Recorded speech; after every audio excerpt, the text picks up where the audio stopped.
Hello. Cik, saya ni buat WhatsApp Messenger ni. Saya nampak cik ada buat batu wear. Boleh ke kalau saya nak minta batu wear dengan cik? Saya bukan di sini, bukan. Saya bukan Kelantan, saya orang Terengganu cik. Batu wear zakat cik. Kalau ada hak lebih-lebih, saya minta tolong lah.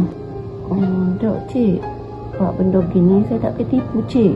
Sebab benda ni tak boleh buat main-main, sebab ia melibatkan dosa pahala. Betul cik, saya ya. Tak lagi saya dengan saya memang tak kerja boleh puasa cik. Kalau boleh saya nak minta tu buat belanja boleh puasa tak apa dah cik. Betul saya ni, saya memang tak tipu. Ya kau cik, okey cik, baik dah. Moga ada rezeki kami cik. Terima kasih banyak dah. Ya, terima kasih banyak. Okey cik, baik, Assalamualaikum.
Assalamualaikum.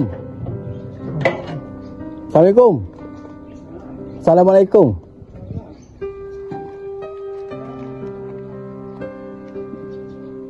Betah. Nama tak? Hah? Roci baga. Roci baga. Aku Nek kan ambil beres dia. Begitu ah. Kau tahu tu. Kau sehat, kau gemuk kau? Tahu tu. Tulis saja. Ayo pagi tu. Tak tu gitu. Salah itu banyak kali dah tak? Itu banyak kali dah. Tak itu banyak kali dah, umur dia tu panjang lagi. Tak sampai masa dia lagi. Ni nak ni beriah ni fidyah hamba Allah. Fidyah beriah ni fidyah, duit ni zakat. Dah. Itulah. Ambil. Dah. Anak buah apa saya ingat. Lima.